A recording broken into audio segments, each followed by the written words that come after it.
Welcome back. अपनी अगली class में आ गए हैं हम लोग और वीन विस्थापन नियम पर हमने बात की थी और उसमें एक छोटा सा ग्राफ भी हमने बनाया था। अब मैं उसको थोड़ा सा और डिटेल में लूँगा और उस पर जो छोटे छोटे कंसेप्ट हैं वो मैं डेवलप करूँगा। 3 बातें इस नियम में आई थी। पहली बात ये थी कि साहब विकिरण के अंदर जो अधिकतम तापमान होता है वस्तु का, जो वस्तु उत्सर्जित करती है विकिरण को, उसका जो अधिकतम तापमान होता है उसमें तरंग दैर्घ्य कम होता है। ये तरंग दैर्घ्य विद्युत चुंबकीय तरंग का होता है, यानी जो विकिरण में के रूप में जो चलती है वो होती है विद्युत चुंबकीय तरंग, जिसे अंग्रेजी में बोलते हैं इलेक्ट्रोमैग्नेटिक वेव। अब ये जो इलेक्ट्रोमैग्नेटिक वेव है दरअसल ये हम पढ़ते हैं क्लास 12th में जाकर। 12वीं कक्षा में इसका पूरा एक चैप्टर है, चैप्टर नंबर 8 विद्युत चुंबकीय तरंगें। और विकिरण के बारे में आपने और भी तरीकों से पढ़ा होगा। आपने पढ़ा होगा फोटोन, रसायन विज्ञान में, केमिस्ट्री में, क्लास 12th में आप एक चीज़ पढ़ते होंगे कि साहब फोटोन में जो एनर्जी होती है वो होती है hc/λ या h न्यू। ये न्यू है, ये विकिरण की आवृत्ति है और ये विकिरण यानी उस तरंग का, वैद्युत चुंबकीय तरंग का तरंग दैर्घ्य है। ठीक, तरंग दैर्घ्य यानी एक आवर्त काल में तरंग कितनी दूर जाती है। एक आवर्त काल में या एक दोलन काल में तरंग कितनी दूरी तय करती है, ये होता है आपका तरंग दैर्घ्य। तो कुल मिलाकर ये एनर्जी फोटोन की है, इसे आप पढ़ते होंगे, आपने केमिस्ट्री में पढ़ भी लिया होगा। तो बात आ रही थी कि भाई कोई बॉडी मान लीजिए ब्लैक बॉडी है, कोई बॉडी मान लीजिए ब्लैक बॉडी है। अब मैं इसमें लिख दूं मान लीजिए कृष्णिका।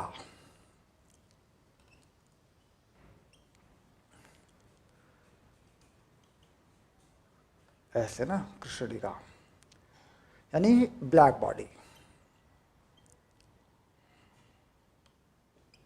अब यहां से मैं ब्लैक बॉडी से बहुत सारे विद्युत चुंबकीय तरंगों को उत्सर्जित कर दो।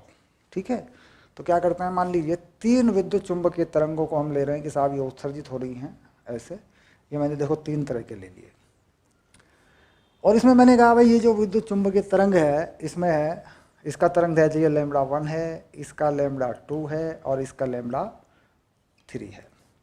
अब इस तरंग दैर्घ्य के हिसाब से मैंने देखा कि इस बॉडी का तापमान T1 है, यहाँ पे T2 है, यहाँ पे T3 है। हालांकि बॉडी का तापमान एक ही जैसा है, लेकिन चूंकि अगर हम बाहर से नापेंगे बॉडी का तापमान, हम देखें भाई इसका तापमान तो इतना है, ठीक, लेकिन ये नियम कहता है कि नहीं, अलग अलग तापमान, चूंकि सबका एक जैसा नहीं है। पूरी बॉडी का तो एक अगर नापते हैं पूरा ही है, लेकिन अलग अलग विकिरण है उसके अंदर, और वह तापमान जो आप नाप रहे हैं वो इन टोटल आपको दिखाई दे रहा है। वो अलग अलग तरीकों से अलग अलग विकिरण पर ये बॉडी जो है उत्सर्जन कर रही है। अब ये बहुत सोचने की बात है कि यार मान लीजिए एक वस्तु का तापमान जो है 5000 केल्विन है, सपोज ये 5000 केल्विन है। ये तापमान हमने किसी तापमापी से मापा है, यानी हमने इसे तरंग दैर्घ्य के हिसाब से नहीं मापा बल्कि तापमापी से मापा है। तो यानी इसके अंदर विकिरण जो है इस तापमान तक के होंगे। हम ये कह सकते हैं भाई ये अधिकतम तापमान है, तो यहाँ पे विकिरण 1000 वाला भी होगा, 2000 केल्विन वाला भी होगा, 3000 केल्विन वाला भी होगा, यानी एक सतत स्पेक्ट्रम।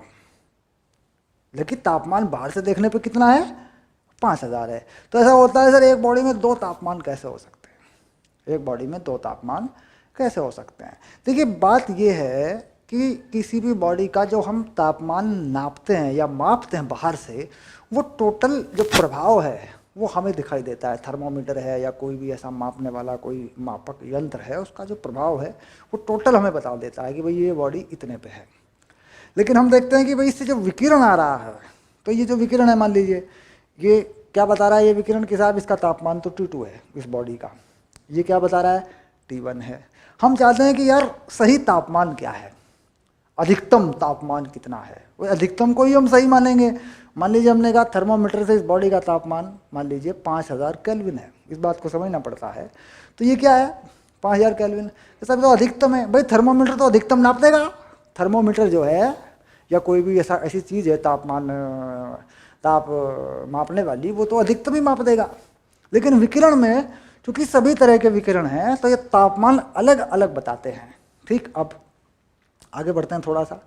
तो कुल मिला के हमने कहा कि सब 3 तरह के विकिरण इससे निकल रहे हैं बॉडी से, और ये तीनों विकिरण अलग अलग तापमान बताते हैं। अब मान लो ये जो है ये क्या बताता है, ये वीन का नियम है λ1 T1 = B।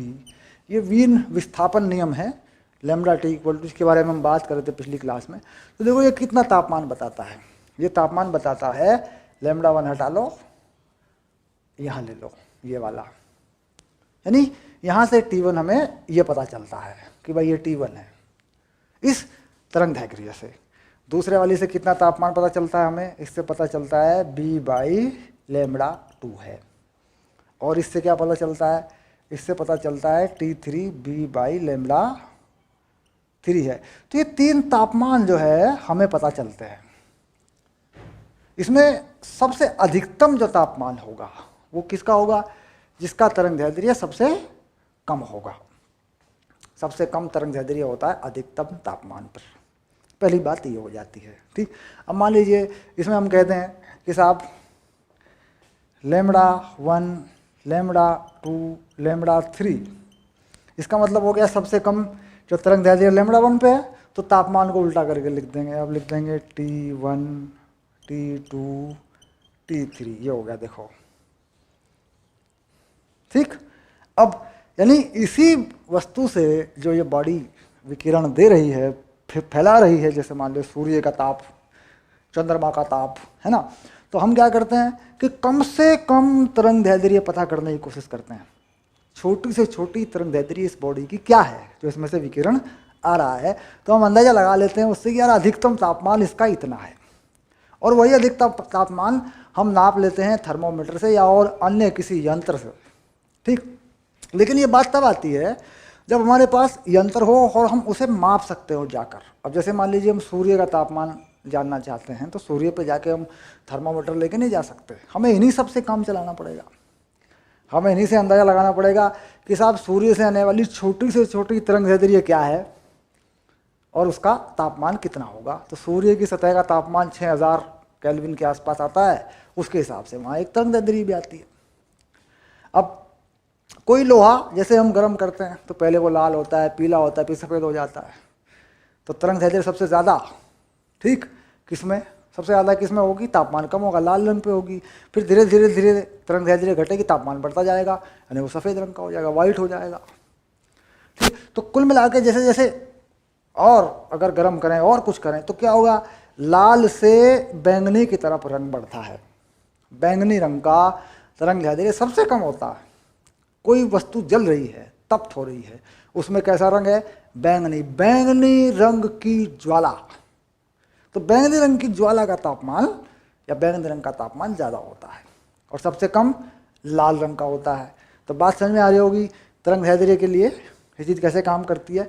इस टॉपिक को पूरी तरह हम 12वीं क्लास में जाके विद्युत चुंबकीय तरंगों में और इसकी जानकारी हम पढ़ते हैं। फिर एक चैप्टर हमारे पास आता है फोटोन एनर्जी पर, जो है प्रकाश वैद्युत चुंबकीय प्रकाश वैद्युत प्रभाव, वहाँ पर भी हम फोटोन के बारे में जानकारी और लेते हैं।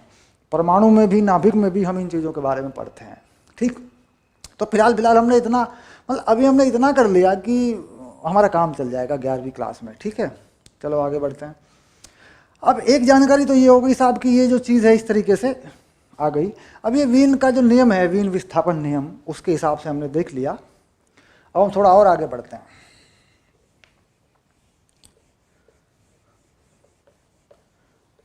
अब हम ग्राफ बनाना चाहते हैं, तो हम 2 तरह के ग्राफ बना सकते हैं। देखो, ग्राफों से भी हमें कुछ अनुमान मिलता है। हम 2 ग्राफ बना सकते हैं। ठीक, एक तो हम ये ग्राफ बना सकते हैं कि साहब λT जो है वो B है, ये वाला ग्राफ बना देंगे, यानी तरंग दैर्घ्य और तापमान के बीच में हम ग्राफ बना सकते हैं। यानी ऐसा कर सकते हैं हम इस तापमान, इस ग्राफ को, ये ग्राफ ऐसा हो सकता है। देखो, इधर मान लीजिए मैं तापमान बना दूं इधर तरंग दैर्घ्य बना दूं ऐसे, उल्टा ही बना सकते हैं, इधर लैम्बडा बना दें, इधर ये बना दें, तो क्या है, इन्वर्सली प्रोपोर्शनल है।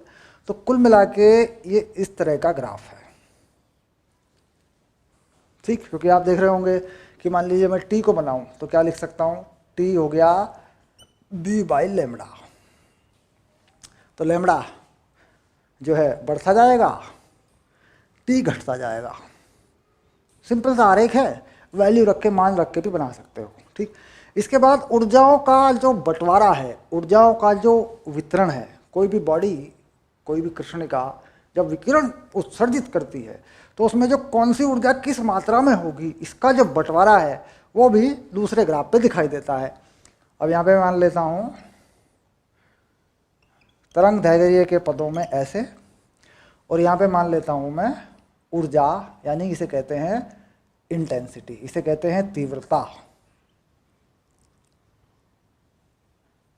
ठीक। यानी एकांक क्षेत्रफल पर ऊर्जा एकांक समय में, ये तीव्रता होती है। लेकिन हम यहाँ पे अगर समय ना भी लगाएं, किसी निश्चित समय में भी कर लें तो भी ग्राफ ऐसा ही बनेगा। एकांक समय में बनाना चाहो एकांक समय में बना लो, या सिर्फ तीव्रता लिख दो। तीव्रता का मतलब क्या है जान ले, तीव्रता इसे कहते हैं ऊर्जा बटे समय, और नीचे लिखते हैं क्षेत्रफल। यानी एकांक क्षेत्रफल पर एकांक समय में कितनी ऊर्जा, कोई बॉडी, किसी बॉडी का एकांक, कोई जो उसके पृष्ठ का क्षेत्रफल है उसे 1 मीटर स्क्वायर बना दें, समय को 1 सेकंड ले लें, तो कितनी ऊर्जा उत्सर्जित करेगी, ये वो मतलब है। इसे कहते हैं तीव्रता आई, और अंग्रेजी में क्या बोलते हैं, इसको बोल देते हैं इंटेंसिटी, ठीक। और अगर ये इंटेंसिटी उस प्रकाश की है जो दृश्य प्रकाश है, जिससे दिखाई देता है, ठीक, तो इसे बोल देते हैं ज्योति तीव्रता। इसका मात्रक भी हम लोग परिभाषित करते हैं कैंडेला, जो कि तुमने मात्रक और मापन में पढ़ा था। ये जो है एक मानक मात्रक की तरह काम करती है चीज़ ये, ठीक। तो कुल मिला के ये चीज़ आ गई, देखो सीधे सीधे। अब कैसा ग्राफ बनेगा, इसका ग्राफ बना के चलते हैं।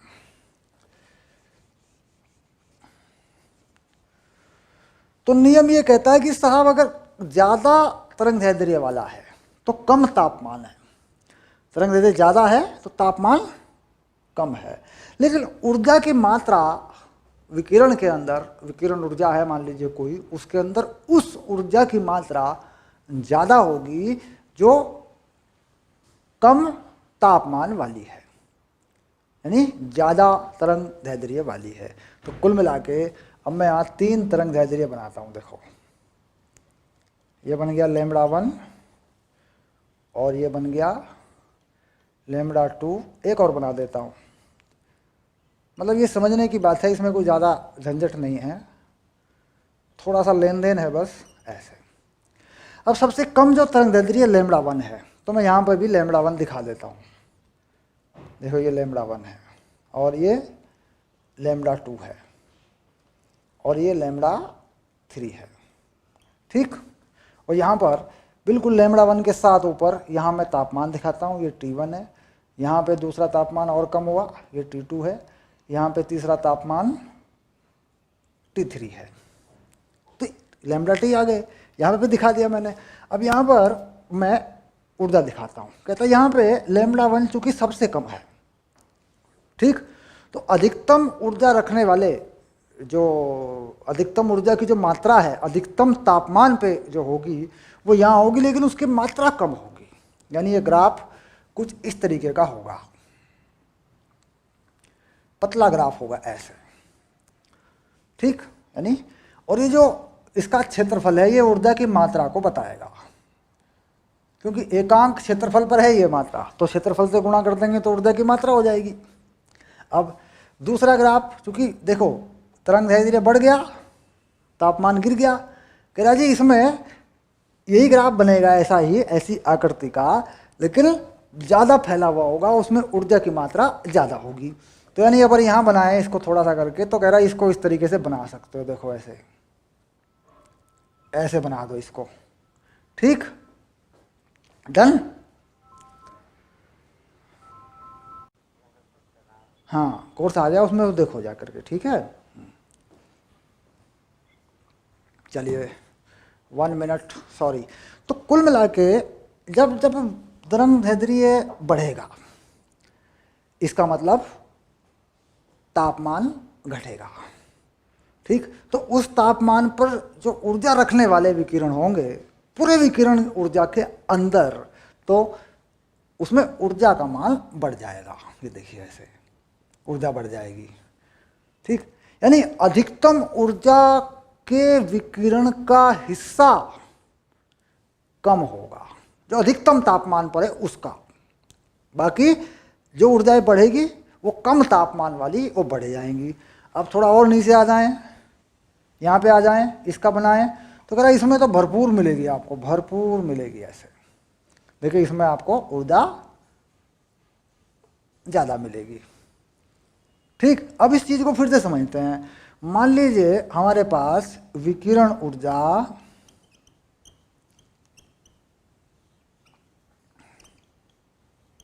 मान लीजिए हमारे पास विकिरण ऊर्जा 100 यूनिट है, 100 इकाई या 100 मात्रक है, सपोज ऐसा कर लेते हैं। भाई 100 इकाई तो मान सकते हैं ना। अब 100 इकाई में अधिकतम तापमान वाली जो ऊर्जा है वो मान लीजिए 10 है। ये कितनी हो गई? 10 सपोज। कम तापमान वाली ये कितनी हो गई? मान लीजिए ये हो गई 40, ठीक। और कम ताप वाली ये कितनी हो गई? 50।